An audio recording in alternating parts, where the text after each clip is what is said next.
ঝরা পাতাদের ব্যথা। ফাগুন এখন ভুলে গিয়েছে কৃষ্ণচূড়ার কথা। উঠোনের কোণে জড়ো হয়ে শুধু ঝরা পাতাদের ব্যথা। আবেশ মাখানো নরম বালকে গোধূলি বেলার মরমে আলোতে।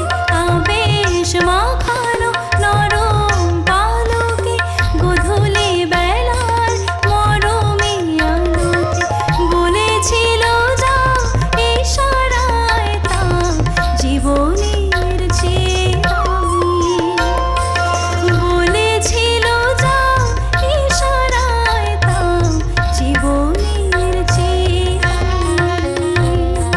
ফাগুন যখন বলেছিল কৃষ্ণচূড়া দামি, তুলসী রক্ত পলাশ এঁকেছিল